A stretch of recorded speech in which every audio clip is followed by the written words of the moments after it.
Welcome, everybody, to the Beyond Us podcast. It's your boy, Salo, joined here by the lovely Daniel. What's up? How's everybody doing? Hey, we chilling. I guess we should address the elephant in the room. I guess we should. Or I guess the elephant that's not in the room. Brett is not with us tonight. He will not be joining us. He has just returned to Japan. Luckily, he had safe travels, but he will not be able to join us this evening. Just getting reacclimated and things like that. But we're going to take care of it. We're going to handle it. Episode 20. Woo! 20. Big 2-0. We made it. That's crazy. It's crazy to think that we've been doing this for 40 weeks. Yes, we have. That's crazy, man. And I think we've gotten way better over time. I think we're going to get better over time, and I'm excited. This is just the beginning, so I am too. We're going to start pumping out more stuff. And that also means that we're only 6 episodes away from a year. That's crazy. So you're thinking we got to do something special for the full year now. We might. We'll have to discuss that with Brett. Something. We'll have to discuss that with Brett for sure. But how you been? Good. I just got back from weekend vacation. Didn't go how I planned, I'll be honest with everybody in the room and the listeners out there. But I mean, you have to roll with the punches, and I did get a break from work. So honestly, I feel it. Any reset is a reset. We got to keep moving. How about you, man? Just chilling. Been, grinding out work and, trying to stream, trying to look for maybe some real employment. Not that I don't love streaming and the employment that comes with it, but a little bit extra money wouldn't hurt. But nothing nearby necessarily hiring based on my qualifications. We'll see what happens. I did get a new sponsorship's not the right word, but like partner program with my stream. A beard care company. Nice. I think they found the perfect partner for that. I think it's kind of fitting. Yeah. So I'm excited to be working with the beard struggle. Ooh. They have a whole Viking aesthetic to them, and a lot of room for growth when it comes to their partners. So I'm excited to see where that could go. Good. But Did they give you like a coupon code? They gave me I get a discount. I'm still working on figuring everything out, but Nice. I don't know if I have one yet or if at a higher tier or something. Yeah, I'll get one, but I know at some point there's potential for me to get discounts for my viewers and friends and family and stuff like that. So that's pretty dope, man. Hook me up. You know I need it. Hey, as soon as I get a code, you got you. So and then I got y'all, so we'll be good there. but yeah, I come to the table with a little bit of talking points for today. But I think we should go ahead and do this first. So apparently we had a question last episode that we didn't answer. Ooh. Because Amber asked a question on the YouTube and no one checked it. Oh no. So that sets a bad precedent. we want to start off by apologizing to Amber. And we're going to blame Brett. It's all Brett's fault. He's not here to defend himself. He's not here to defend himself. Nothing else to say. We're just going to say Brett's the YouTube guy. He uploads the videos. He should be checking the comments. Bad Brett. There you go. I checked the Twitter. But I have checked the YouTube from that episode and from the most recent episode, so we did get some questions there. But let us answer the question we didn't answer last time. It's only right. And because Brett's not here, for those of you that want answers from Brett, I will talk to him about potentially putting his answers in the comments of this video. So I'll actually write down which order we do these questions in so that he can know what order to answer them in. So question 1 for this week, Amber wants to know, we can pick one class and one race for a D&D character. We don't have to go super in depth, but just pick a class and a race and then tell people why you picked that, why you think it'd be good. Now I know Brett can answer that pretty thoroughly. Salo hasn't really delved into D&D as much. So just let your imagination go wild. What kind of character and type of person would you want to be? I the only Dungeons and Dragons I've like truly played has been with Brett, and it was like a Star Wars version.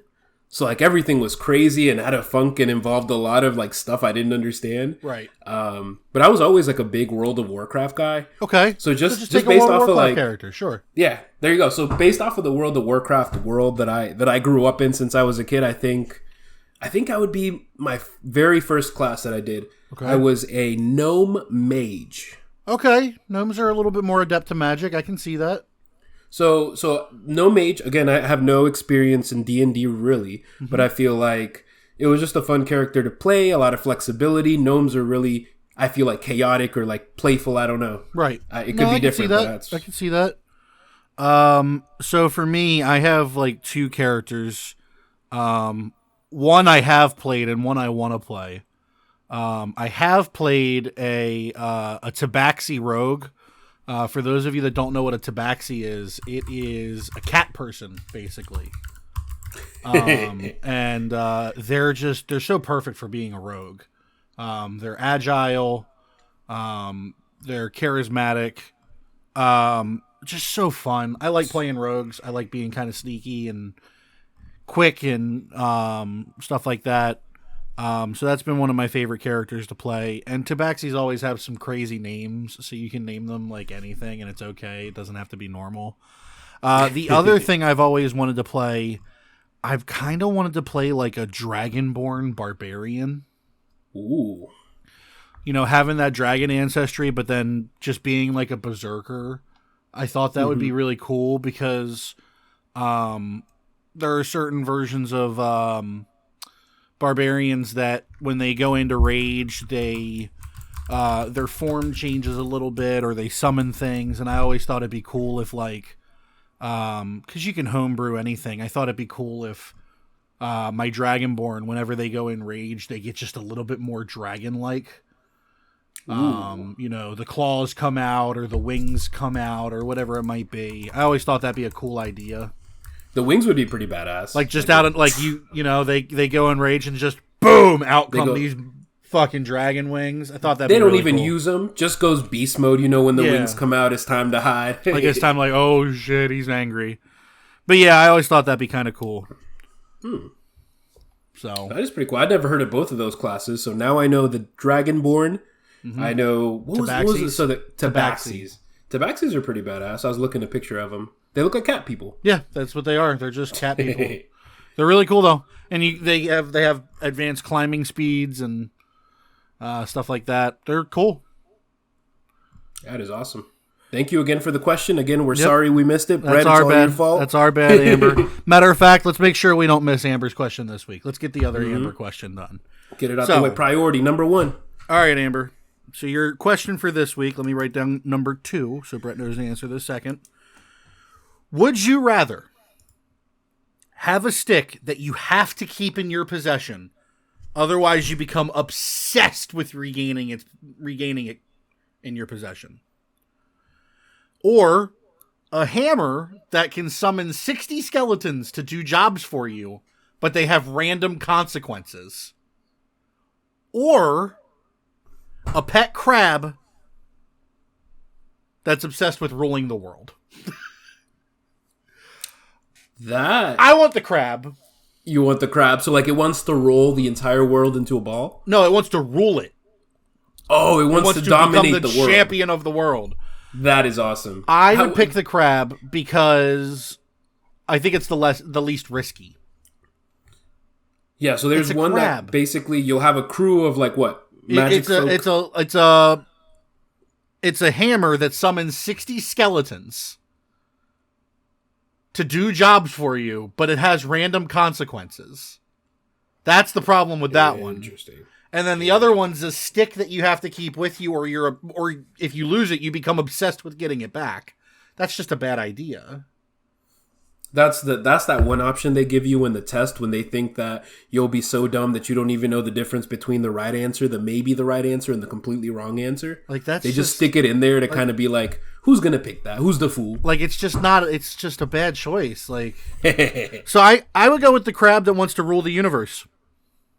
Out of the the termination of my ethics of chaos, I think I like the hammer. The hammer of chaos, I would call it. I'm just concerned of the consequences, that's all. And here's the thing. I would know because she told me there would be consequences, so I would only use it when it doesn't matter and my life isn't on the line. So I would pull up to the bank, I'd go in there with my hammer, smash that shit into the ground, get into my car and run the fuck away, and just let chaos ensue, and just turn on my TV from home and be like, okay, cool. What if the consequences aren't even things you're thinking of? Like, what if, this time the consequences, it'll be 60 skeletons, but it's going to be the skeletons of people you know. And they all die or something? Yeah. Oh my gosh. She did make that. Yeah, that's very risky. Like, it could be anything. It could be something as simple as like, it's 60 skeletons that just rise out of the ground and they do the job, and then they follow you for the next week just because they don't know what to do. They try to kill you. They try to kill you for the last 3 days or something. It could be anything. Oof. That's why I feel can't like pick the that safe choice. You have a safe choice, I feel like. I feel like we're going to have an adventure with my choice. We I'm either going are. to die, going to kill my family, or something's going to go horribly wrong. It's risky. It's definitely risky. But my choice, chaos. I feel it. I respect that. I feel that. I can get with that. I like those questions. Yeah. Keep them coming. Appreciate it, Amber. We got 2 more questions. We'll answer them in a bit. Kind of, spread them out a little bit. But Amber, we appreciate your questions. Our other 2 from Murphy. We'll get to them soon, so don't worry, Murphy. You will get your questions answered as always.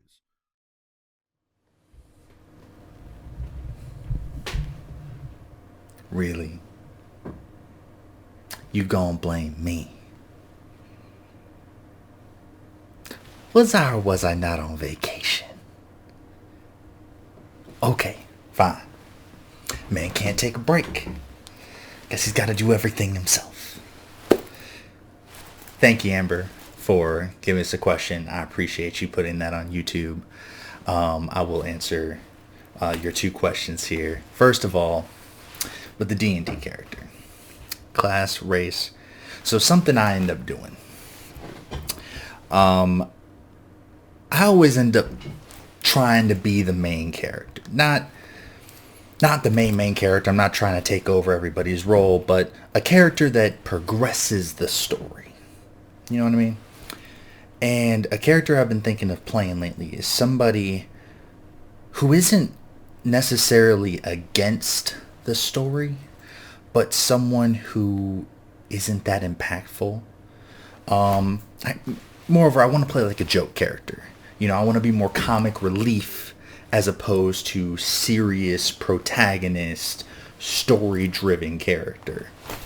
Something I was thinking about would be, maybe like a smaller character playing a lesser-known class like a Verdan, little green species.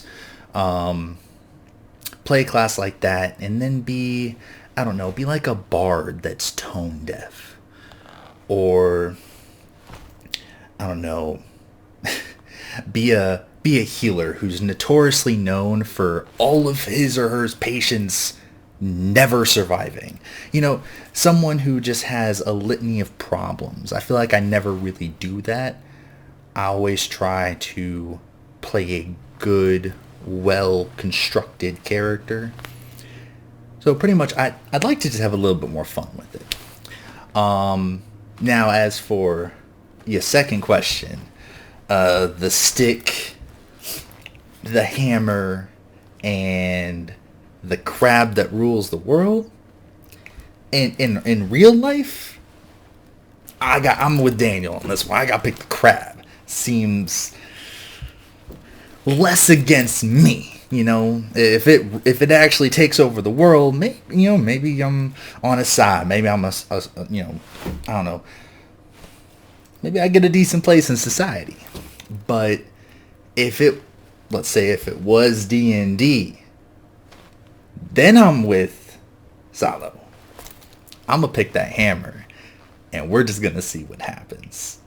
Because in D&D, who gives a shit about consequences? And with that, Lawless, I don't have a lot of time, so I will not be getting to your questions. I do appreciate you asking.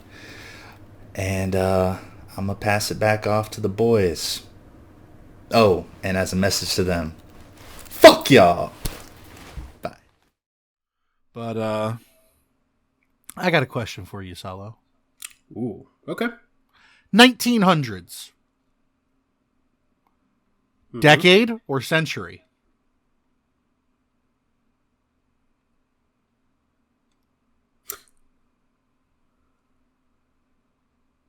I think it's the 19th century. So, if someone says to you in the 1900s, do you think all of the 1900, like from 1900 to 1999? Or if they say in the 1900s, do you think 1900 to 1909?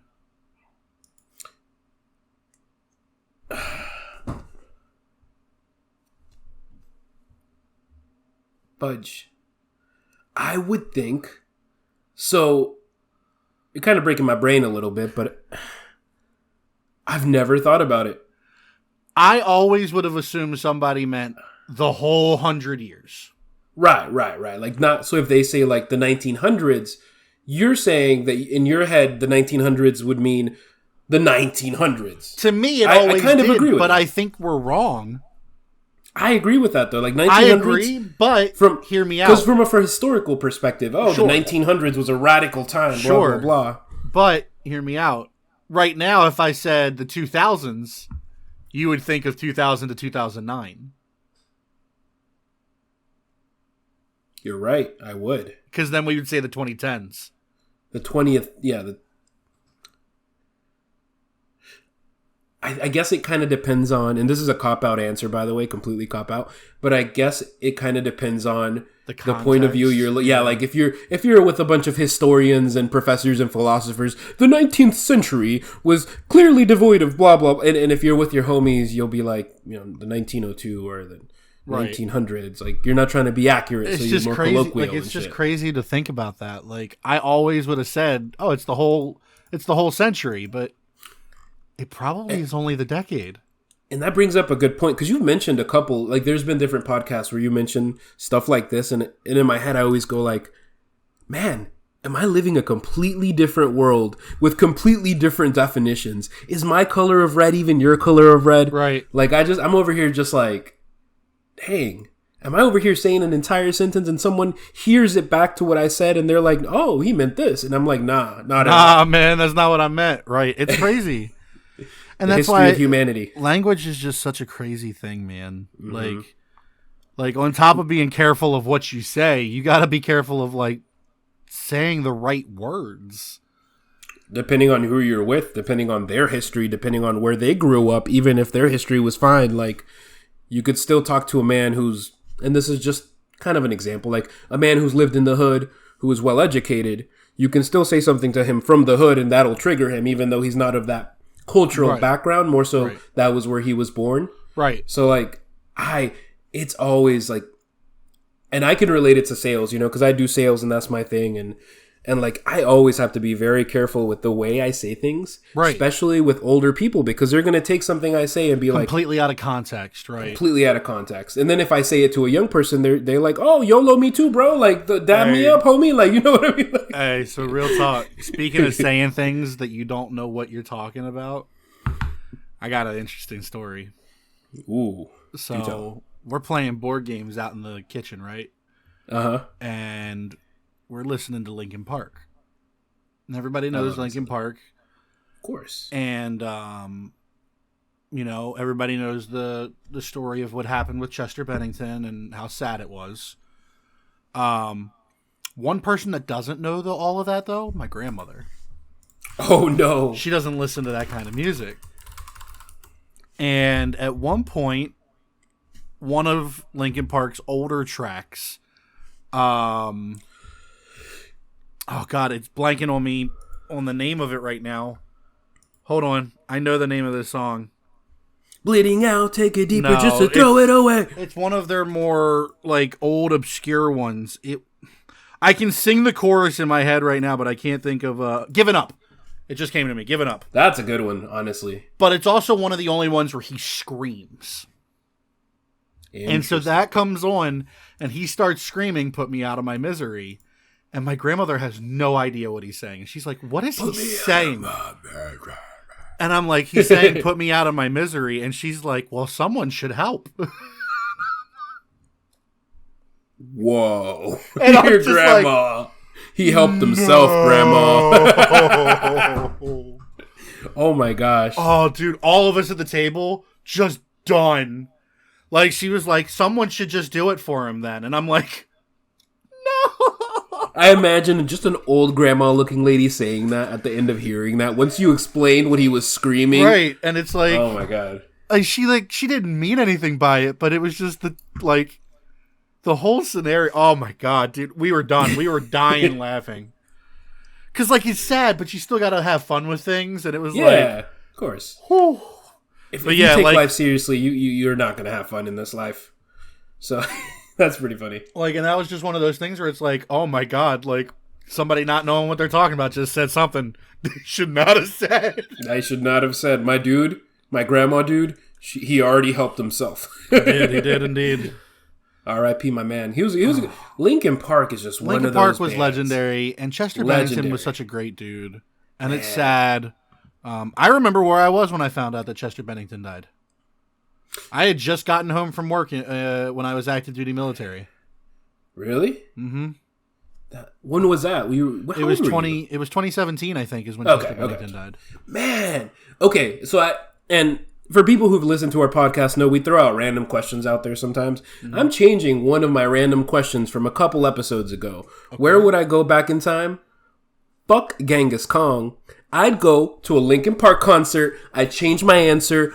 Fuck Genghis Khan. I would want to see my mans in the peak Linkin Park of live. Their concerts. Oh my gosh, I'm so jealous, man. I saw them. I'll give up AC/DC, Nirvana. Give me Linkin Park at their prime. Yeah, I saw them. I saw them during their Meteora tour. Man, was it good? Was it bad? Don't tell me. It was so good. It was so good. They were just, I don't know about you, but they were a pivotal point. As a Hispanic young man, it was very odd, but it's like that they were a pivotal point in my childhood. They were big for my childhood too. Because Linkin Park was probably my favorite band as a kid. Like, as a kid, I listened to a lot of AC/DC and Metallica. Like, I listened to a lot of older bands. Mm-hmm. And then Linkin Park was kind of what got me into new gen music. Mm-hmm. And that's how I kind of got over to, Shinedown? Well, that's how I got to Shinedown eventually, yeah. Like, I started with Linkin Park, kind of got into, like, Paramore and Flyleaf and... Yeah, Flyleaf, man. That was they were good. Flyleaf was awesome, and now they're basically canceled because apparently they support like trans conversion therapy for kids, like saying like if you think you're trans you're wrong.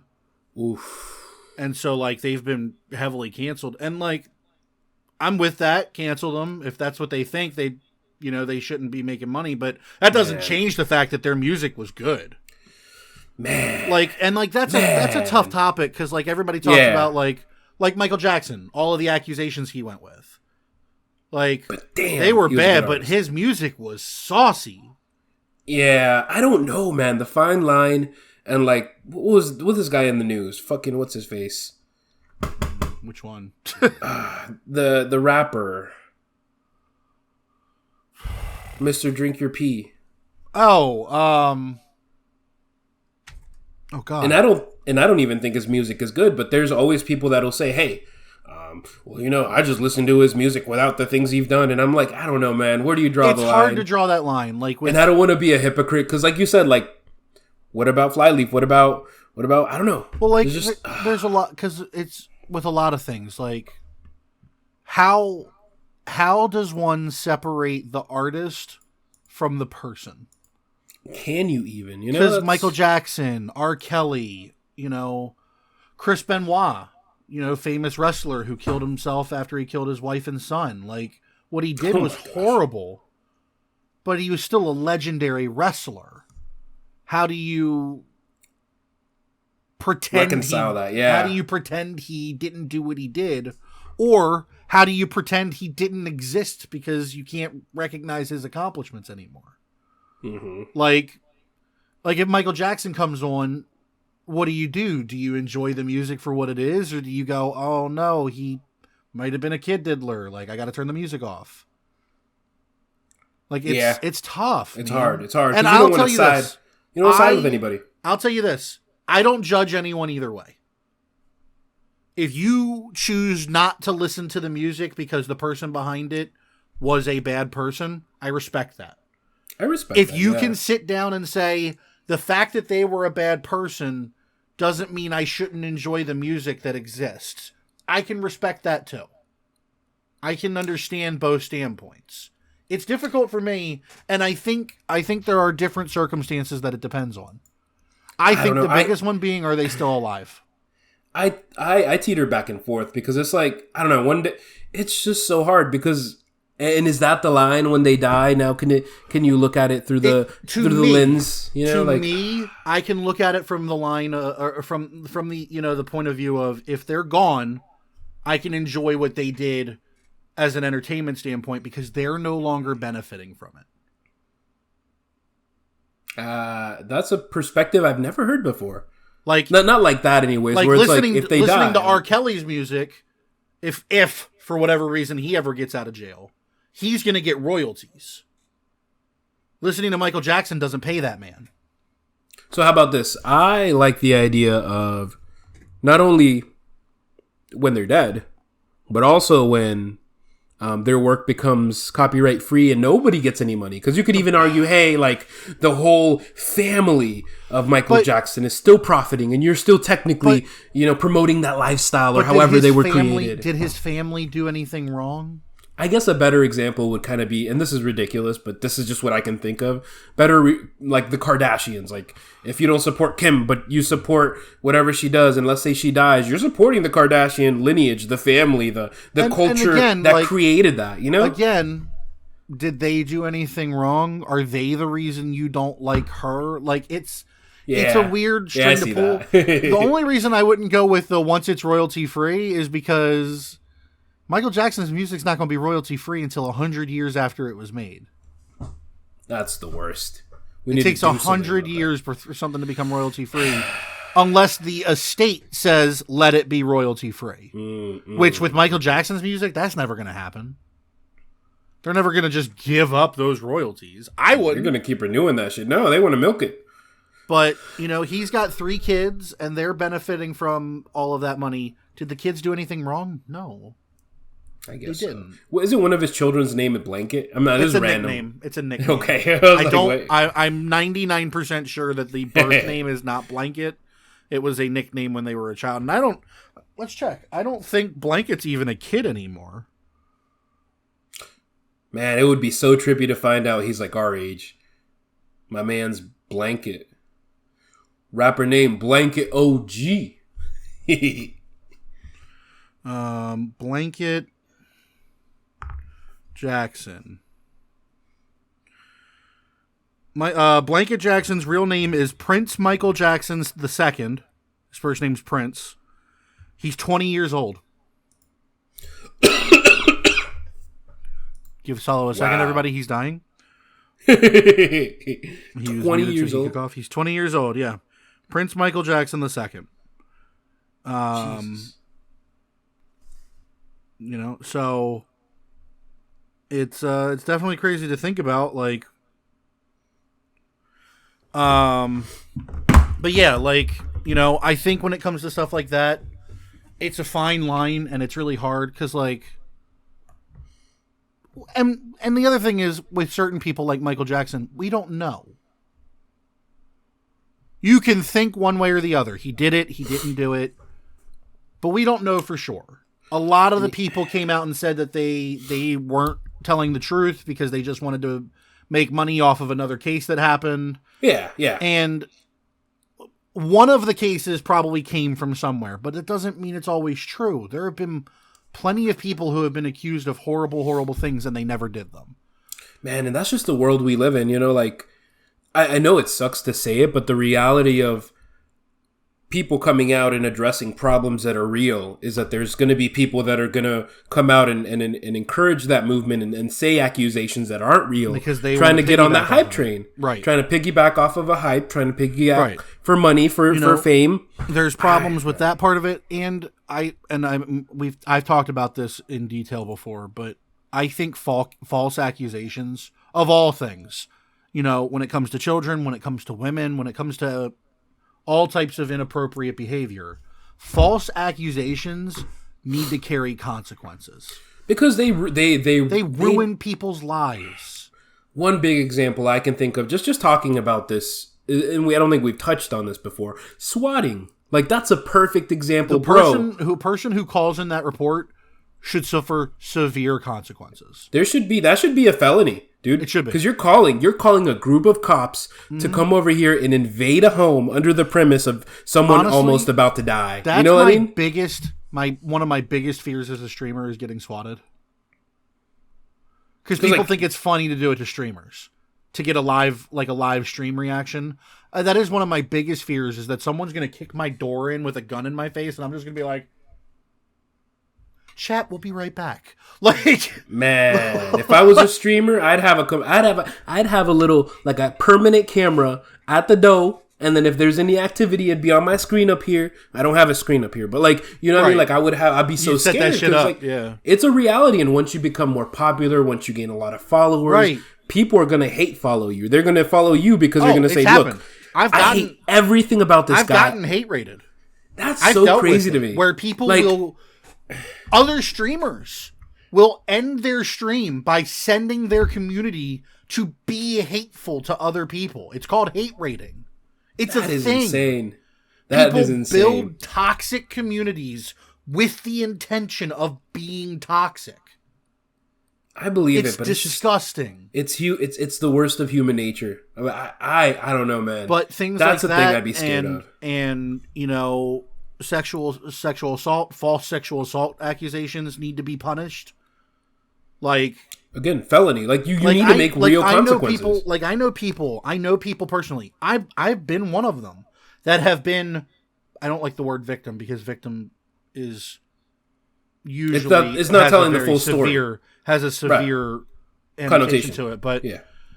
I've been the victim of a false accusation.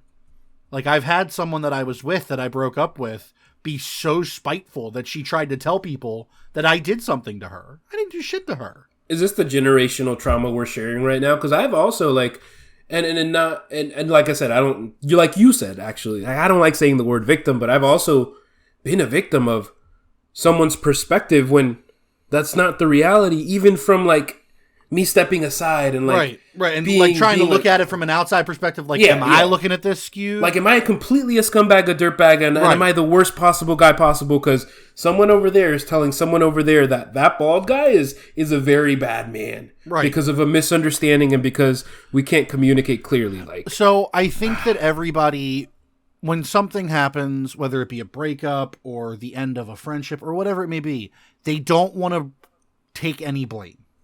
Yeah. And if they know that part of the problem was them, they'll find worse things to say about the other person. Mm-hmm. I tell people all the time, my marriage failed because of both of us.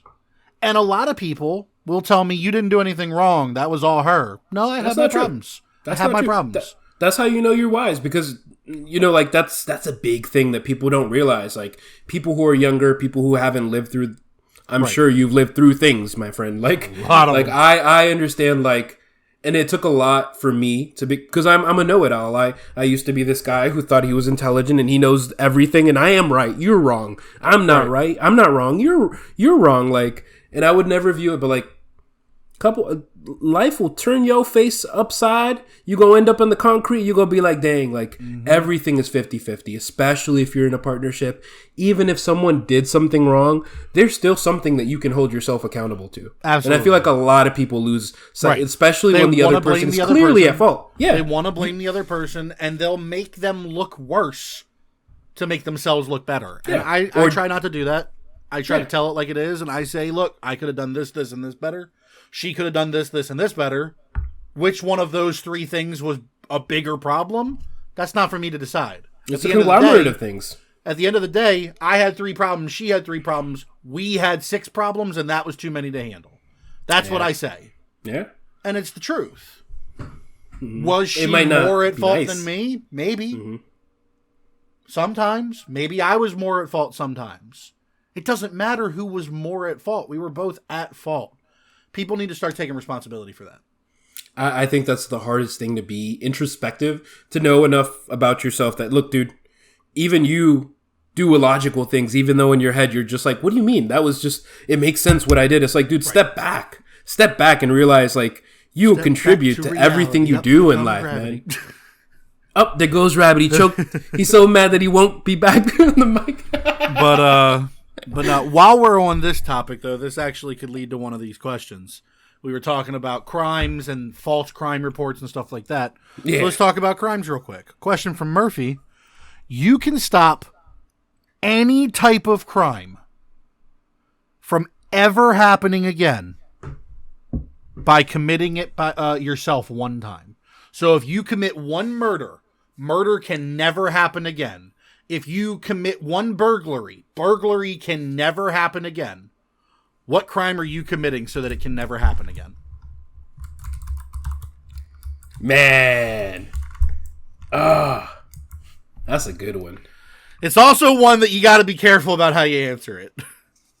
God, I have like I feel like I came up with a cop-out answer kind of, per se. Let's hear it. So I have a genuine answer. Let me think of my answer, but I have a cop-out answer. So I'm going to say that first. All right. So there's this book I read. I don't remember if it was The Kite Runner. It's like a traditional book everybody's read. It's a really good book. I recommend it. It's called The Kite Runner. I don't remember the author, but there was a portion in the book, and again, I don't remember if it's that book specifically, but it was about like a father figure teaching his son about the worst thing that you can do to another man, the worst thing you can do to another human being. And he said the worst thing you can do to a human being is theft. Theft of life, theft of love, theft of stuff like that. Okay. So like he kind of insinuated that theft was the original sin because you're not killing someone, you're stealing their life. You're not cheating, you're stealing love, or you're being a thief in a way. So I guess that's my cop-out answer until you give an answer and I can think of a better one, because that really resonated with me back then. No, that's like everything. I mean, I like that. That's creative. I do agree it's a cop-out answer, but it is creative. My answer would be perjury. I would lie in court so that no one could ever lie in court again. Because then we know if you committed the crime or not. Only in court, right? Perjury is lying under oath. Damn, that's a good one. Because you could bring mine back to like, wait, you have to do it, and then it'll never happen. What am I going to do? I'm going to thieve about a specific thing, so it doesn't really work. Because lying isn't a crime. But lying under oath is. Perjury is a crime. You can go to jail for it. Why wouldn't you want to why wouldn't you want to lie in general and make lying the thing you can't do? Because lying is not illegal. Okay. Lying isn't a crime. But lying in court is. I have to commit a crime to never let it be committed again. I would commit perjury. Because then going forward, for the rest of time, no one ever has to go to jail for something they didn't do. And no one ever gets away with things that they did do. It's like a better version of that movie where people can't lie. Right. The caveat being it's in court now. You fix their plot hole. You fix an entire movie's plot hole, my friend. Like, that's what I would do. I would commit perjury so that perjury could never be committed again. Because perjury is a victimless crime. I don't have to hurt anyone to do it. Oh, I see what you mean. Like you doing it. Right. Like, I don't have to commit a murder to stop murder. I'm not doing a sexual assault. I'd like to stop them, but I'm not doing one myself. To stop one. Even if it is to stop more, because then that poor person. But yeah, that's a dangerous one, my friend. Yeah, but if I commit perjury, then going forward, if we take you to court, we find out the truth. That's funny. I like your It could answer. be something as simple as like monthly. It's mandatory. Like, you can make a new law then after that. Like, if lying in court became impossible, you could make a law. Once a month, you must report to the courthouse and under oath confess whether you have committed a crime or not. If the answer is no, you're good to go. If the answer is yes, now it's time to figure out what you committed. That's a good one. Like, I feel like perjury is the best answer. That's the answer of a man who's thought about this question. So I thought of it immediately. I Really? respect the thieving. Yeah, I thought of it immediately. I thought of perjury immediately. Interesting. That's actually a really good question. Thank you, Murphy. Yeah, I appreciate good job, it. Murphy. I like that. Your other question's going to be difficult, but we'll try and figure it out. Let's go ahead and do it now, actually. Murphy, for our fourth and final question of this episode, he wants us, in honor of the fact that Cartoon Network has been bought out, to name our top 5 Cartoon Network shows on the spot. Oh. So I made sure not to think about it as best I I'm not gonna could. think. Okay. I made sure not to think about it as best I could. So, can I just go ahead and just say 2 that I can think of right off the bat, right? Sure. So, right off the bat, a big thing that I remember being scared of, and that I kind of liked. Courage the Cowardly Dog, right? Yep. That's a big one. Yep. And Foster's Home for Imaginary Friends. Yeah. Those 2 just right off the bat were really good. So, for me, gotta put Teen Titans. Yeah, classic Teen Titans. Put to be Teen very Titans. clear, for the new generation, not Teen Titans classic Go. Teen Titans. Teen Titans No. Go is not it compared to the original Titans. And then Powerpuff Girls. Yeah, I'm not gonna front. Yeah, man. I'm not gonna front. I'm not gonna lie, Powerpuff Girls was fucking dope. Dude, it went hard. Pepper and spice and everything nice. Like Ben 10. Do you remember Ben 10? Bro. Ben 10 Oh was my great. God. Billy and Mandy. Top 5, Billy and Mandy. Billy and Mandy. I love me some Billy and Mandy. The Grim Reaper, tough. man. This is tough. All right. Fudge. Teen Titans has to be. No choice. Courage the Cowardly Dog has to be. No choice. Codename Kids Next Door has to be. Has to be. No choice. Oh my god, am I a Cartoon Network's kid? Ben God. 10, I think, has to be. I think so too. It was just too much. I So then that leaves one more, and I gotta pick between Powerpuff Girls, Foster's Home, Dexter's Laboratory. Oh, we haven't even touched on Dexter yet. Now here's the thing. I'm luckily not part of the new generation, because the new generation, I know they'd be saying things like Gumball and Adventure Time, Rick and Morty. and I've heard good things about all of them, but I never got into them, so they're not my top 5. Man,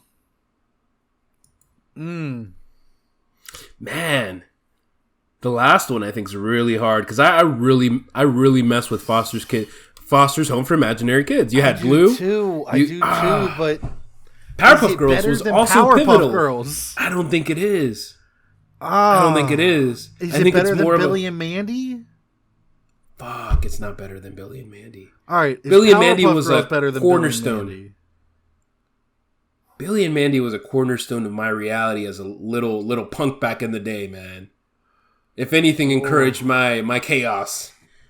And then I'm also trying to remember which shows were Cartoon Network and not Nickelodeon. I'm full of cop-out answers today. I think with the last one, we're going to have to let Brett choose, but, that might be a cop-out answer. I really want to say Billy and Mandy, but this is a tough one, man. It is, because it's like...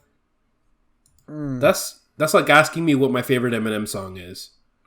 It's like, don't put me on the spot in public. I can't answer that. That one's impossible without, at least setting it up. Damn. Oh, God. And then what about, oh, shit, Ed, and Eddie. Ed, and Eddie. It's gotta I be. think it's got to be Ed, and Eddie. It's got to be. Plank. All I can't disrespect the Plank. You can't disrespect the Plank. Yo, I might have to knock one of the others off. All right, hold on. Teen Titans, mandatory. No ifs, ands, or buts about it. Teen Titans mandatory. I feel like Courage the Cowardly Dog didn't have enough strings. Mandatory. You think it's mandatory? Okay, mandatory. It's too legendary. Too legendary. It is. You're right. It is. So Ben 10 might have to go. Yeah, I would be okay with Ben 10 to go. Only reason being because there's too good of a shows for the fifth one. Samurai Jack. Stop. I need you to stop. You name one more good show, I'm going to cry. Because Samurai Jack. Yeah?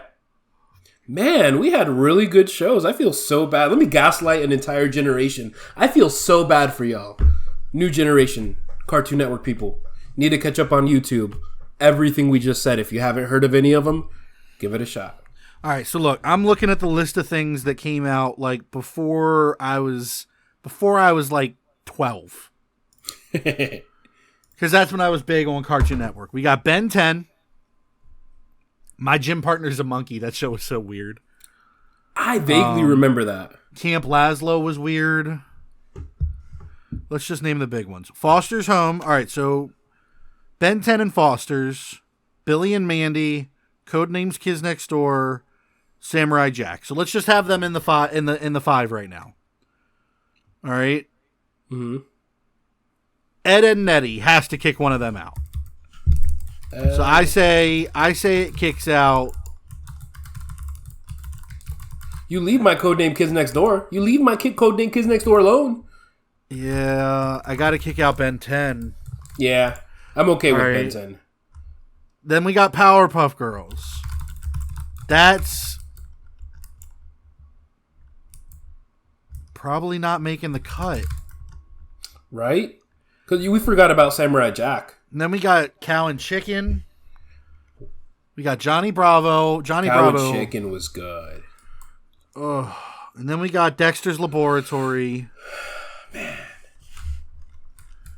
We got Teen Titans. Justice League. Man, that was a good Justice League animated series, right? Mm-hmm. Codename Kids Next Door. Duck Dodgers. Oh. Dude, I haven't heard about Duck Dodgers in like... You just unlocked the core memory of mine. This is tough. I'm going with Teen Titans. All right, my five. Teen Titans, Ed, Edd and Eddy, Courage the Cowardly Dog,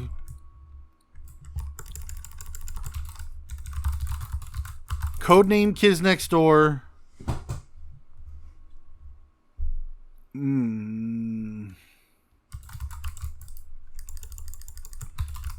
I might go Duck Dodgers here for my last one. I might go Duck Dodgers here for my last one, yeah. Interesting. That's tough though. Yeah, I don't know. I think it's more of a 10 Murphy, like my top 10. I feel like yeah, I feel like right 10 now would for be giving much me more, 5, man. I feel like that's like I feel like 10 would be much more plausible. But it's core memories, all of them, everything we've listed so far. I remember watching when I was a wee lad. That's tough. Mm-hmm. And that doesn't even count like. Oh shit! Hold on. Duck Dodgers didn't make it for me. Young Justice. I don't think I saw that one. That one was a little bit later. That one didn't come out until I was like 15, but that show was lit. Ooh, yeah, I don't think I caught this one. It's interesting. That's good old Robin, or what's his name? Yeah, Robin. Mm-hmm.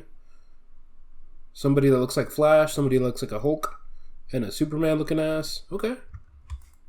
Need to watch that. It was really good. Really, really good. That's a tough one, Murphy. That's a tough one for us to figure out. Mm-hmm. But we appreciate the question. That's all for our questions this week. Make sure if you want to ask questions, you ask them over on Twitter, Beyond Us ENT. You can ask them in the comments of these YouTube videos. Let us know what you want to know. Going forward, I will make sure to check YouTube as well. Amber, don't worry. Blame Brett. Please, Amber. And yeah, so that's it for questions. One thing I want to do. I have a little segment I have here, so I thought I could bring it up. We could talk about it. We could flesh it out here. Talk to me. All right. So one little segment, I call it just naming things. Naming conventions are my thing. So welcome to the Beyond Us Breakfast Club segment of the show. This is where we go over all the food-related fun topics that are always requested, and I feel bad not having at least one food-related question. Okay. So the segment that I kind of want to play around with is the food question speed round.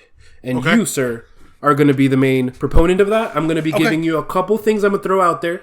You can give me a yay, you can give me a nay, you can give me I don't have an opinion, but those are the only three things you can do. I'm ready to roll. I'll have a couple of lists, maybe like 5 or 6. And I'll start with an easy one. Yay, nay, or indifferent? Guac. Indifferent. Pineapple on pizza. Indifferent. Cookie dough. Yay. Really? Okay. Coffee, no creamer, no sugar. Never had coffee. Interesting. Ketchup on a hot dog. Yay. Yeah, of course, that's normal. French fries and a milkshake. Depends on the flavor milkshake. Eating Oreos split apart. Yay. Dipping bacon in syrup. Indifferent. Interesting. Okay. Those are the only ones I had. Okay. No coffee? We already talked about this. I've never had it. Man, you don't need it. I've never had it. A streamer who doesn't drink coffee. You heard it here, folks. I drink Rogue Energy. Interesting. This beard is powered by Rogue and then cared for by the beard struggle. I was going to say, good little... But yeah, that was our little speed round, just playing with a couple of segments, guys. I like it. Come fries back. and a milkshake definitely depends on the flavor milkshake. Interesting. And apparently there was this big hullabaloo about some people thinking that ketchup doesn't go on a hot dog. What universe have you been living in? I'm the only one in my family that puts ketchup on their hot dog. Are you serious? I've never heard of this. I was researching topics. My cousin does. Okay. But my uncle doesn't even eat hot dogs. My grandmother doesn't put them on her hot dogs. Is it a southern thing? I don't know. I've never heard. My cousin puts them on his hot dogs. But I put ketchup and mustard. Interesting. And occasionally some like nacho cheese, maybe some bacon. Okay. Well, I stick. This is gonna sound weird, right? But I mean, we're sharing our favorite hot dog layout. Mm-hmm. So yeah. I'm gonna do mayonnaise, ketchup, of course, mayonnaise, ketchup. I don't like mayo. A little bit of dirty mustard. Okay. Brown mustard for those. I don't like mayo. And a little bit of onions and 3 chef kisses. Onions, so. No cookie dough, my friend? No opinions? No, I like cookie dough. Okay, you like cookie dough. Okay, good. I like cookie dough. Interesting. And no opinion on pineapple. Guac. I'm different on guac. Pineapple on pizza. So it's not for me, but I didn't want to say nay because I don't have a problem with people that do it. Right, that's what I was referring to. I'm not one of those people that's like, how dare you? Like, I don't give a shit. It's not for me. But the main reason it's not for me is because I feel like the only time you really get that good experience is pineapple and ham, and I'm not big on ham. I'm not big on ham either. I don't like ham on a pizza. I like honey ham, but I only like honey ham when it's like in a wrap. Do you like ham sandwiches? No. Ham subs? Of course you won't, right? Okay. No. I'm not big on subs unless it's a Philly cheesesteak. Okay, well, I respect that. Philly cheesesteak is a Philly cheesesteak. You got to respect the Philly cheesesteak. Or a spicy Italian. I fucks with a spicy Italian. I respect you like 100% more now because just merely the fact of the spicy Italian. I didn't anticipate that. I'll go to Subway and get a spicy Italian, get that salami and that pepperoni, add bacon to it. Add bacon. I feel like that's dangerous. Yeah, it is. Part of the reason I'm so round. Man, I'm looking for some roundness. Maybe I'll take a look at that. So, I got a topic to discuss. Okay. All right. So, Beyond Us would like to remind everybody we do not delve into politics. Yeah. But I think this one kind of needs to be discussed. So, there is a congressman battle going on here in Maryland. And I keep seeing these commercials. Now, here's the thing. I don't agree with attacking people's old policies. People change.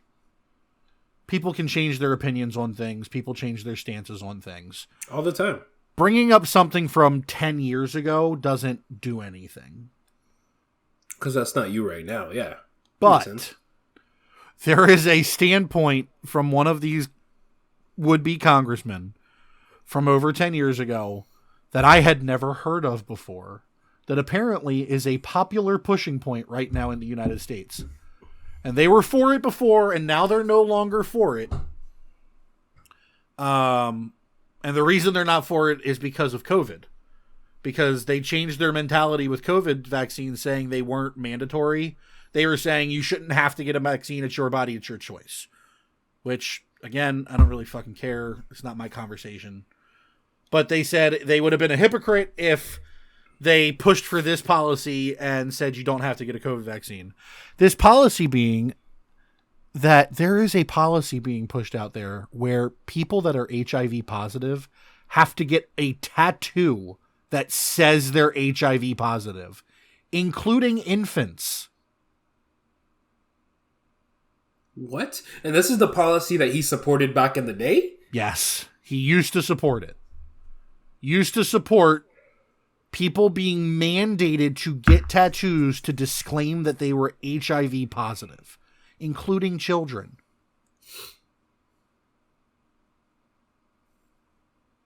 This is literally public branding.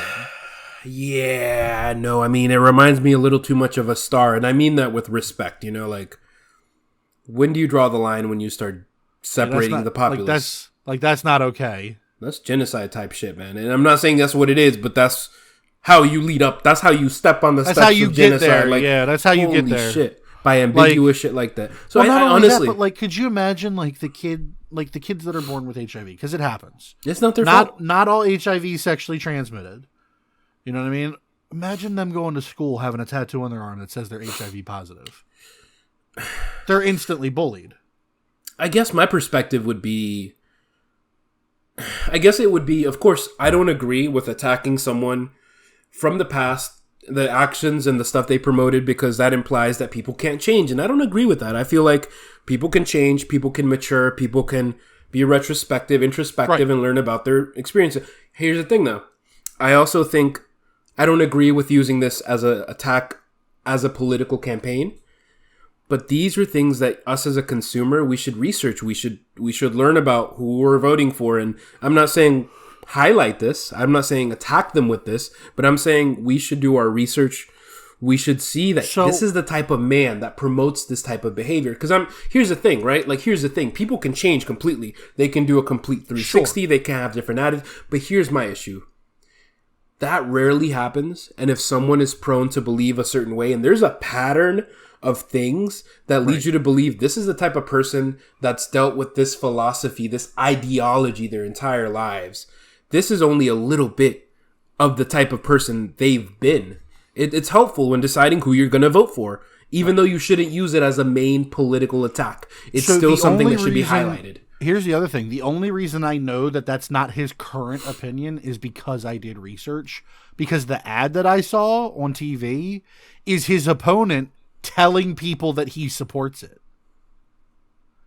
So according to that ad, it says he still supports it. The only reason I know that's not true is because, or at least did your research. Not publicly true, is because I did my research. It could still be quietly true. That's obviously possible. Right.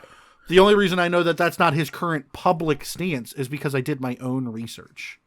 And sadly, there's not an organization or something run by the government. Even if it was run, there'd be conspiracy theories, right? But there's not a public service that says, okay, this is what this person believes. This is the bills they voted on before. This is what they've done in the past. But this is also what they're promoting. This is what they think now. This is the stuff that they're trying to push. And this is their new agenda.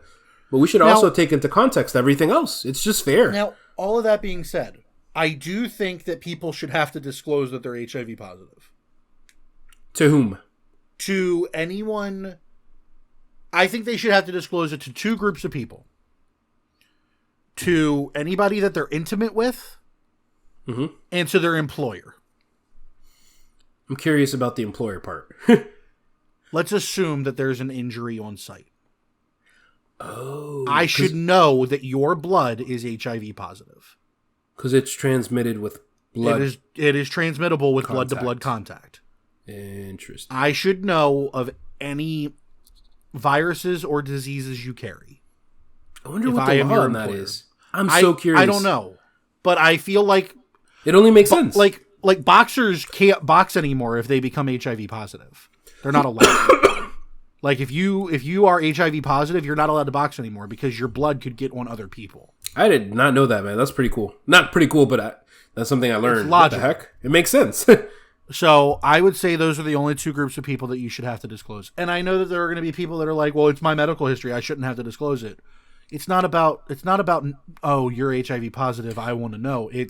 I need to know if I'm at risk if you get hurt.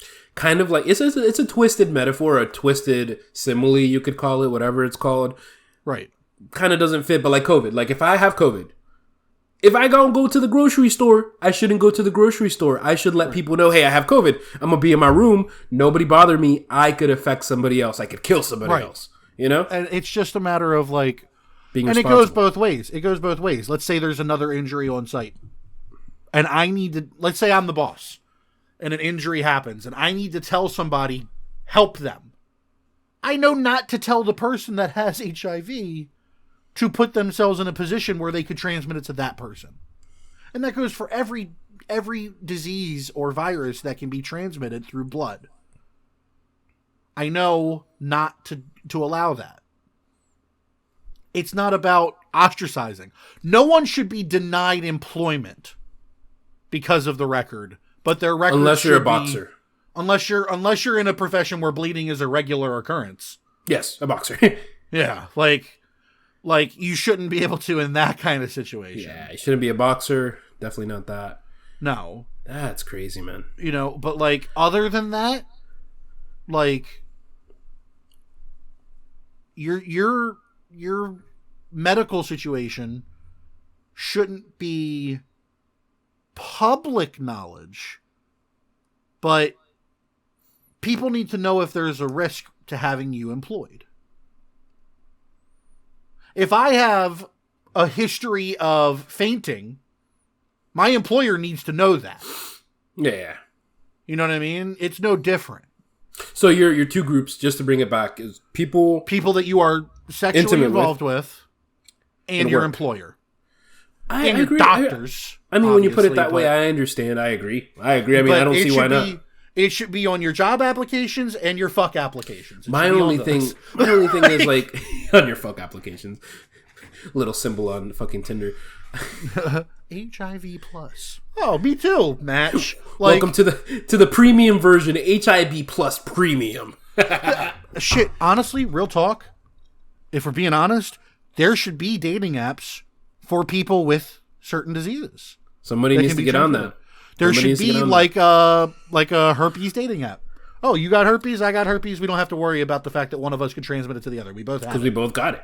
Right. What type of herpes you got? I got the same type. And not to be insensitive, but this is good. This is just the interesting concept, you know? Like, why don't people cater to that? Why is there not a specific? There's farmers, especially with dating, herpes. you know, like farmersmatch.com, especially with something like herpes. HIV, maybe not because it's so upsetting. It can be viewed as a safety life-threatening.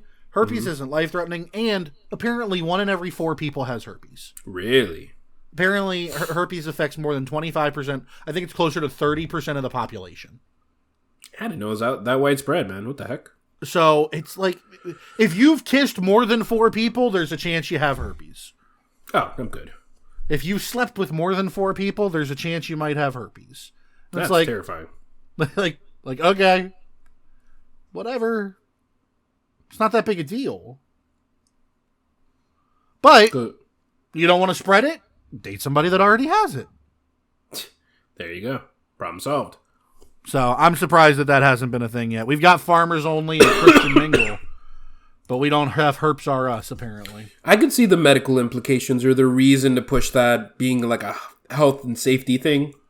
Again, I don't know the full ramifications of this, so if anybody's out there thinking about this, that, and the third, I'm sorry. You know, I didn't mean it. And if you know somebody or you personally have anything like this and you have a reason why you wouldn't want to disclose it to an employer, let us know. Yeah.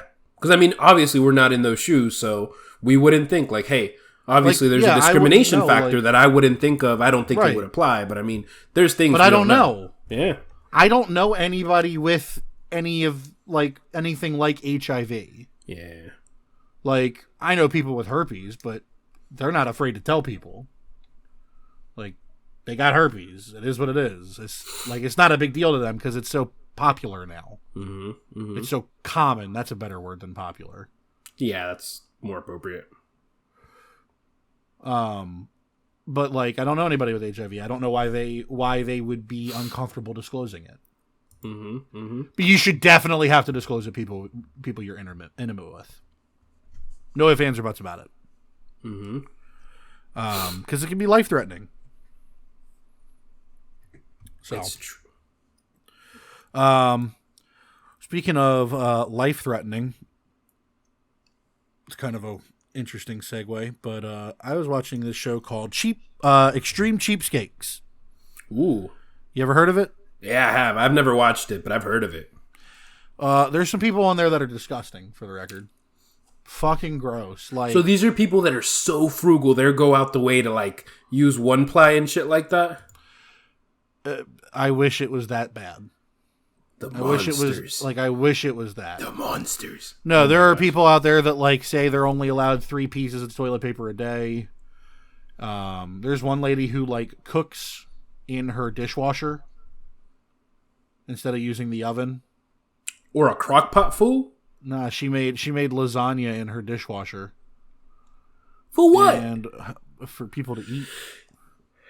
She got one light bulb that you got to take out and take with you to the next room so you can screw it in and have light in that room. That's like... Shit like that. But there was one lady on there. I can't believe I'm about to tell you this. This is so crazy. There was one lady on there who would read the obituaries, find the families of recently deceased people so that she could ask them for their clothes. What the fuck? Yeah. This is real. This is a real lady who would ask for recently deceased people's clothes by asking the family of the people that just lost somebody so that she could put them on her fashion blog. Oh, you just tipped it. Did you just put the cherry on top? Excuse me, the what blog? The fashion blog of people who dead? Clothes? It's fucked up. What even domain name do you buy for that? Jesus Christ, man. Here's my thing, like... And it's out of frugality, or what is it out of? Like, is that the thing? Like, instead of buying clothes, she just goes and asks for dead people's clothes because they don't need them anymore. I think that's disrespectful. I don't know why. I have nothing to prove that. That's disrespectful. If someone showed up at my house and asked for my dead parents' clothing, you gonna end up on the concrete, and my hand gonna hurt. My hand gonna hurt, and you gonna be on the floor. What kind? The audacity. That right? I don't know. Sometimes it baffles my mind, and maybe this is shade to somebody who's listening out there. It baffles my mind how people don't think, is this disrespectful to somebody else's personal life? Like, is this disrespectful to this individual for me to do this or ask this or do this? Like, come on, man. What the heck? Dude, I don't know. It's and you could defend it, right? You could defend it and be like, okay, these people are the extreme. They're the cornerstone of psychological extremism, and they take everything too far. But it's like, are you encouraging that by putting it on display like a zoo, right, full of people who have issues that need to be medically? That stuff needs to be medically addressed, whether it's psychological through a therapist or a psychiatrist. Like, there has to be some way to reach out and not just put it on TV and be like, hey, this is normal life. People act like this sometimes, and that's just the extreme, but it's okay because we're showing it on TV. You know what I mean? And there's... I think that's parts of it, like... You could argue, well, I mean, it's for information so people know what not to do and the red flags, but it's like, you're putting these people's lives on display. Well, my thing is I don't understand why there are so many shows of such dumb shit. Like, and look, don't get me wrong. If you like one of these dumb shows, that's fine. You're allowed to have 1 or 2 dumb shows. You can have as many dumb shows as you want. As a human being, when you're born, you're allowed. There's 2 slots in your inventory for dumb ass shows. Only 2, not 1. 2. I'll let you have as many as you want, but some of them I just don't get. Like, look, man. When I wanted to watch dumb shit, I watched Family Guy and South Park. There are people out there that watch things like 90 Day Fiancé. So how do you feel about Finding Bigfoot? Season 8. Don't care. How did they make 8 seasons of Finding Bigfoot? And they still... Guess what? No, wait. Guess what? They didn't find him. They haven't found him. Where is he? I don't know. Tune in season 12. Why is there a show about marrying someone that you've never met before? Married at First Sight is a show where you marry someone and the next 3 months of your life is on television so that we can decide if you're a good couple or not. There's no earth you're a good couple. You just met. people like that, I feel like if you're the type of person to be a contestant, to apply to be a contestant on a show like that, again, I don't want to gaslight anybody, but like, you need to do a little introspection, you know? Unless you're there just for the clout, unless you have like a master plan. I'm all with it. Right? Like, there's always this one person who's chaos. If I went on that show just to try and raise the number of eyes on my Twitch channel and on our podcast, fuck it. But there are people in there genuinely looking for love, and they're looking to somebody they've never met before. And they're acting very genuine. Like, they genuinely want to do this, and they think that it's okay. I'm like, nah. Like, that doesn't make sense. Look, do I believe in love at first sight? Sure. You can look at somebody and instantly know that's the person you want to be with. Now, is that an outlier? Is that rare? Yes. You know what you can't do? You can't put down your interest on a sheet of paper and then let somebody else say, oh, these two would be perfect for each other, and expect a successful marriage. It's not going to happen like that. That's not how successful marriages work. Especially nowadays. Holy crap. Now, can they? Sure. You get random ones. And here's the other thing. You get random ones. Well, I saw something that said, like, well, it's got like an 87% success rate. It's got an 87% success rate that they've shown on television. What they've shown, like, they pick it. There's like a castings. There's like, seasons. There's whole seasons you can make of the stuff they don't show you. I promise you. Yeah, for sure. There has to be. Like, if you think that they show you every failure, you're tripping. Mm-hmm. Mm-hmm. But like shows like that, or shows like My 600-Pound Life, like, that's predatory too. Like, you know, like those The Biggest Loser show, stuff like that's very predatory. It gives the wrong image of you can just do shit that they tell you and you're gonna lose weight. That's not healthy, bro. They're literally locking the fridge up at night so you starve yourself when you're not used to this type of shit. And then they gaslight you when you only lose 1 pound at the end of the week. But you've been starving yourself for 3 weeks, so you don't have anything else to lose unless you're doing it healthy. I mean, yeah, but they signed up for it. That could be said for everybody that we just talked about. Yeah, but the difference is that they signed up for this so that they could be bullied. And then we get the entertainment out of it. The other people signed up for things thinking they were going to have success. Man. Or thinking that this show was truly successful. Like, the difference between, like, Married at First Sight and The Biggest Loser is The Biggest Loser, people sign up knowing they're going to be berated and disrespected in an effort to lose weight. People that sign up for Married at First Sight sign up because all they see is success on the show, because it doesn't show any of the failure. It only shows the good stuff. Right. It doesn't show the bad. Like, that's the difference. But, I don't know. I would never sign up for either of them. Trust me. Yeah, no. I could afford to lose the weight, but I'm not signing up for The Biggest Loser. Is there any reality TV show you would sign up for? Survivor. Fuck. You beat my answer. God damn it. I'd sign up for Survivor in a heartbeat. That's funny. I like Survivor. Mm-hmm. And I think I'd be kind of good at it. I'd want to make... my only goal would be making it to the merge. Yeah? Because there's no way I'd win. You could win. No. You don't know. I do know. A lot can change in the span of a couple months, my friend. No. A lot Not the one thing that would stop me from winning. You never know. Oh, I do. I've seen the direction the show's going, and there's one thing that would definitely stop me from winning that show. What? The color of my skin. Interesting. I haven't caught up. Is that what it's trending towards now? The last 3 seasons in a row, there was a very clear person that should have won, and they didn't because they wanted a person of color to win. For ratings. Interesting. It's not for ratings. It's because the people of color are banding together and making people of color alliances. Like race wars. Literally, something that was said last season was the black people have to stick together. That was something that was said during the season. And then when one black person got voted out, the next episode, everyone was saying, this is what always happens. They always target the people of color. No.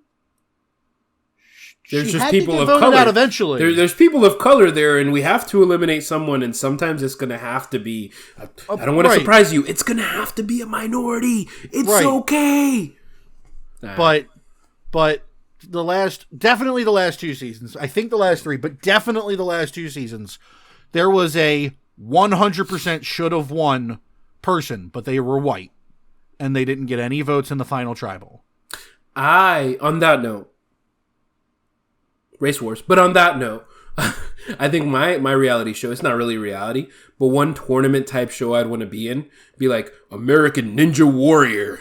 I would love to do it, but I need to lose weight. I need to lose weight. I need to gain muscle. I need to lose. Everybody who succeeds in that is just I'm convinced of this. Everybody who's ever won anything there has been a rock climber. Upper body strength is one of the biggest things. A rock climber or a gymnast. Or a gymnast, yeah. Those gymnasts are crazy, man. Mm-hmm. They'll go through a course like butter.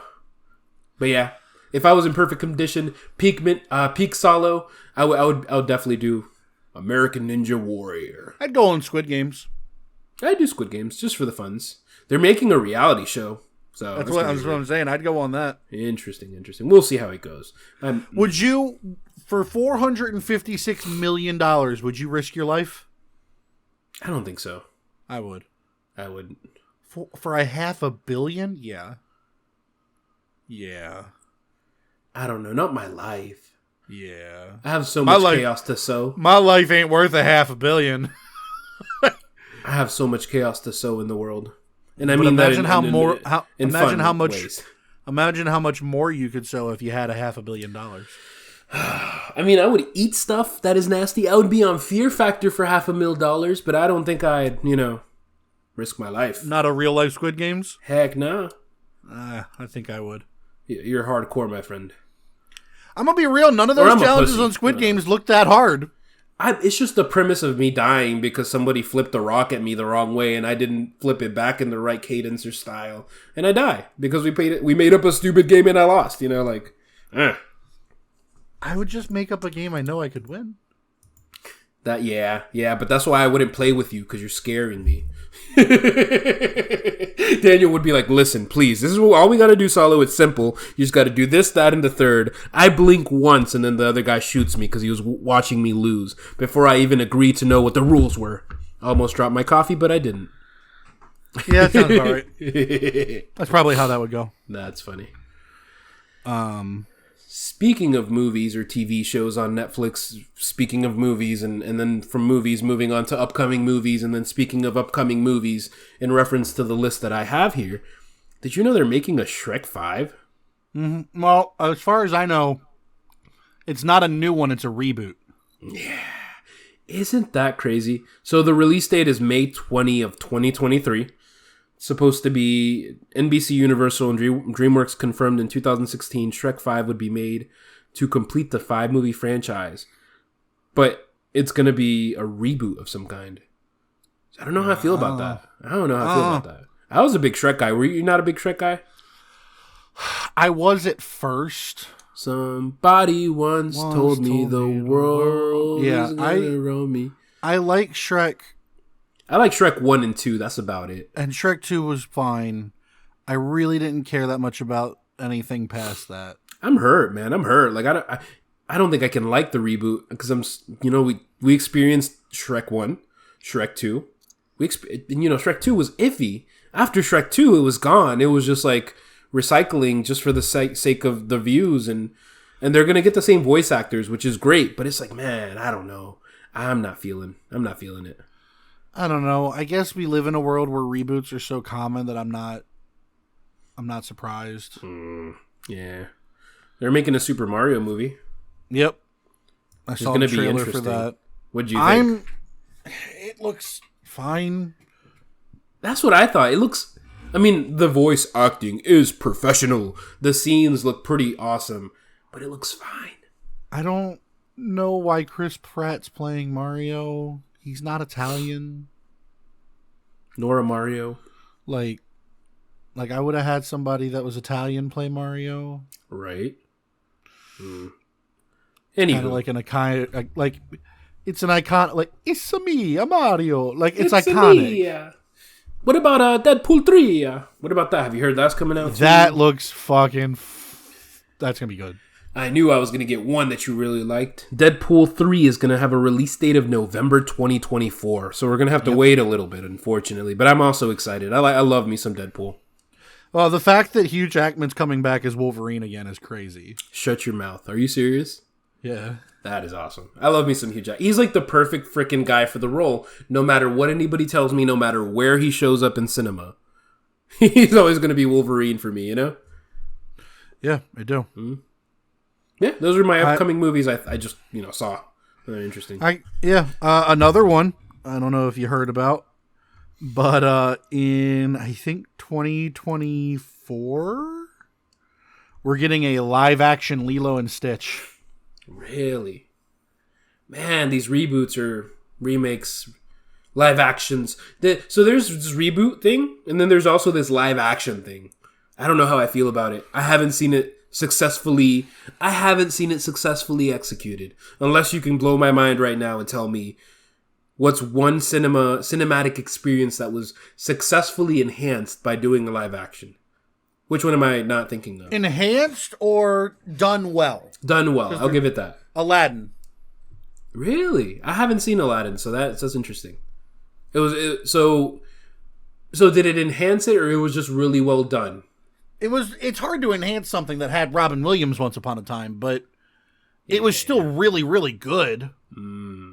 Was it a musical type thing? Yeah, it still had its music. Yeah. Interesting. Okay. Put that on my Lion list. King was really good. Put that on my list too. That looked crappy, so I didn't watch it. It was good. Yeah. Let me think. What else? What else have they done recently? I'm trying to think. I haven't. Obviously, I haven't seen Little Mermaid yet. Jungle Book was fine. Beauty and the Beast was pretty good. Mm-hmm. Really? Okay. So there's some stuff I need to watch, guys. I will watch it next. Pinocchio was good. Interesting. Mulan. Sorry, Brett. Mulan was good. I just realized, this is random, by the way, but I just realized every time I mute my Discord that we're recording on Audacity, so Brett's going to hear me coughing. So, Brett, shout out to you, my bro. I appreciate you for hearing me cough. Now back to the show. Good luck with the editing. Okay, so think about that. So you said Aladdin, Lion King, Mulan, Pinocchio. Those are good ones. I haven't watched any of those, so go figure, right? I'm surprised we haven't gotten not more iconic, but more plausible ones. Like, I'm surprised we haven't gotten like a Hunchback of Notre Dame, or like a. I heard rumors they were talking about doing a live action Toy Story, and I really hope not, because I don't feel like it'll work. It'd be creepy CGI. I mean, already so Disney films sometimes teeter on that effect where it's like a little too human, and Toy Story is creepy. The original sketches for Toy Story, if you like research it and you're a Toy Story fan, you'll know that they scrapped a lot of the stuff they did because it was uncanny valley, I think they call it. Like it's a little too much, It scares our monkey brains, but I don't know how that'll go. I don't know. I hope they don't do that. I'm worried about the live action Lilo and Stitch. How do you make Stitch live action? Oh my god. Without him being creepy. Here's what I'm going to do. Every time there's going to be a reboot or a remix, I'm just going to binge the beautiful original shows, movies, cast, whatever the fuck, man. That's crazy. I feel it. So I got something. What you got? That I never realized. Divide and conquer. When I say divide and conquer, most people think, all right, we'll split up and we'll win, right? Yeah. That's not what divide and conquer means. I see what you mean. Divide and conquer means divide them. your enemies, yes. Divide them and conquer them. Yes. Interesting. You and your freaking... I never realized that until this past week on TikTok. I heard somebody say it like that, and I'm like, That's what that means. Oh, and shit. That is so crazy. And it makes so much more sense. It makes so much more sense. If you are ever into war strategies or history or like techniques like that, like Divide and Conquer, I definitely recommend Robert Greene's books. 48 Laws of War, I believe it is. 58 Laws of Power. 48 Strategies of War is what it was. And it was by Robert Greene, and it goes through all these things. And that's crazy. Because I'm sure Divide and Conquer is one of them, but you don't think about it because it just sounds like, let's split up, guys. Let's split up and win this. I that's never probably thought about it, but it makes so much sense. more sense. Maybe that's why it was created by the original person who thought of it as like, Divide and Conquer, guys. Just split up and y'all be fine. Boop, boop, boop. Picks one off. It was like the mastermind of this strategy was like some horror film serial killer Jason-esque character. Divide and Conquer. Just guys, everybody just go into their own room. You minority, you walk all the way over there. Just stay right there and we'll divide and conquer. I'm going to be honest. I didn't have it written down. We've gone through everything I had written down. Except for one thing. I'll save that for when Brett's back because that's more of a Brett topic. So I have a little bit. I got a little something. You did give me one thought real quick I didn't think of. Halloween Ends came out, everybody. The last of the Halloween movies. If you're a Halloween fan, I am. Don't watch it. No! Why? It's so bad. You seen it? I'm going to close the door for a second, but I'm listening to you.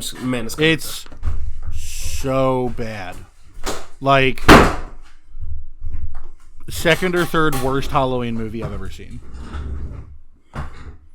It's bad. So you've watched all of it. Did you see it in cinema? I saw it on Peacock. It's on Peacock already? It's on Peacock. Brett and you should get a sponsor for Peacock. You guys are just like... I know you guys put me on that. I watch everything. I watch Netflix, Paramount, Hulu. I just started a new show on Hulu. I use all the streaming services. It's on Peacock. It's bad. Really? It's not good. So did it go straight to... Did it skip cinema, or am I just really late on this? It went both. That's a sign. Don't you think that's a sign when... I mean, unless it's like a Disney exclusive, but it's a bad sign if you're releasing it in theaters and then... No shade to Peacock because I don't want Brett to beat my butt. But I don't know, man. I don't know what we're going to do these days with these kids. I hear you. Trust me. I get it. I don't know. So one thing I did want to share, over the weekend, I did go on a little like mini vacation. It was all right. It was cool. Just got to learn to chill different ways, you know. But one of the things I went to was this little museum, this little alligator adventure place, and they had all these little alligators, and it was cute. Like, you never realize how scary those motherfuckers are, you know. But like, dude, they can get so massive. The only thing I have to share is like little facts that I learned about it. I just wanted to share it for the audience. Who knows? Like, apparently alligators can be born without tails. And there's this lovely alligator by the name of Bobette, for those who don't know her. Bobette is a alligator who was born without a tail, who's at the Alligator Adventure Place in South Carolina in Myrtle Beach, but it's really cool. And I saw it chilling there. Apparently alligators have a common birth defect of not having a tail, and they don't really survive for a really long time. So just something I thought I'd share with you guys. I think that's crazy. Like, I never heard that before. Yeah, so if you ever are in South Carolina, are in Dirty Myrtle, and you want to see Dirty Myrtle, dude, Dirty Myrtle is real. Like, anyways, visit Bobette, Bob for short, the alligator and Alligator Adventure, and say hello. I think this is the dopest animal I saw. Besides my boy Cole, which was this huge ass alligator that wasn't moving, the biggest alligator I ever done seen, and he was just chilling on the beach. He didn't even get some food. He was just chilling.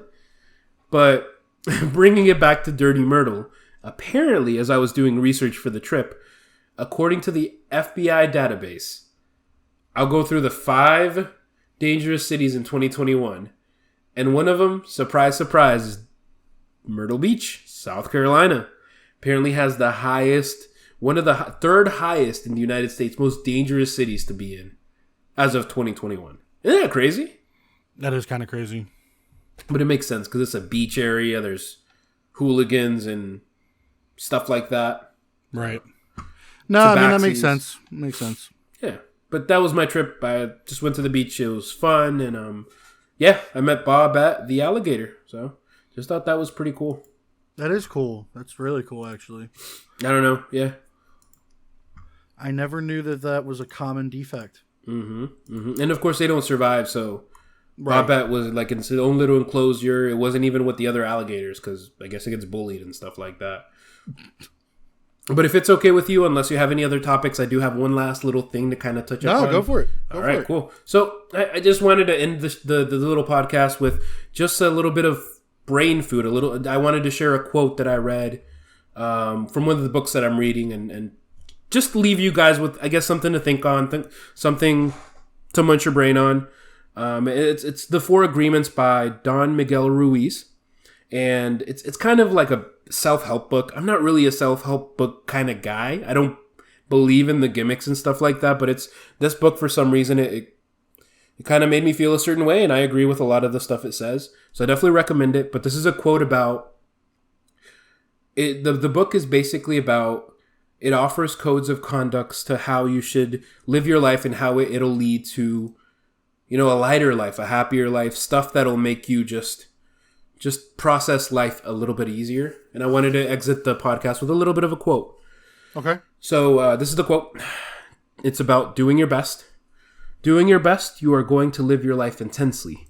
You are going to be productive. You are going to be good to yourself because you will be giving yourself to your family, to your community, to everything.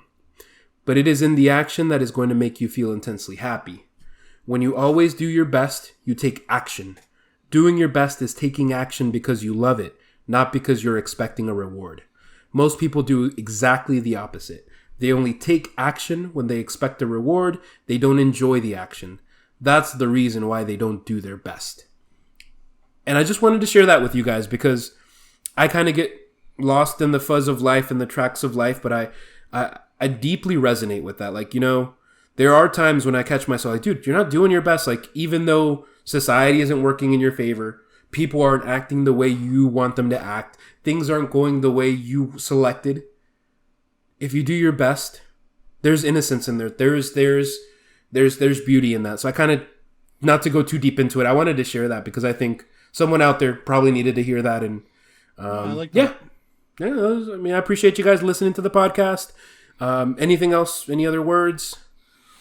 I don't think so. No, I think we're good. It's been an adventure. Episode 20, we're here. Woo, we made it. Crazy to think that that's how far we've gotten, and curious to see how much further we'll go. But I appreciate everybody for taking the time to listen, whether it be on YouTube or Spotify. For those of you on YouTube, we'll be sure to check the questions more thoroughly. Brett. But no, thank you guys so much for hanging out with us. We do greatly appreciate your presence. And that's all I got. Thank you for joining us at the Beyond Us podcast. It's been Salo. It's been Daniel. It's been cool. Please like, subscribe, click on the feed, comment. Everything. That's right. Notification bells. Notification bell. I forgot about it. Don't be like me. Notification bells. Everybody have a great rest of the year. Come every 2 weeks. Day, evening, morning, and night. You guys take care. Later, guys.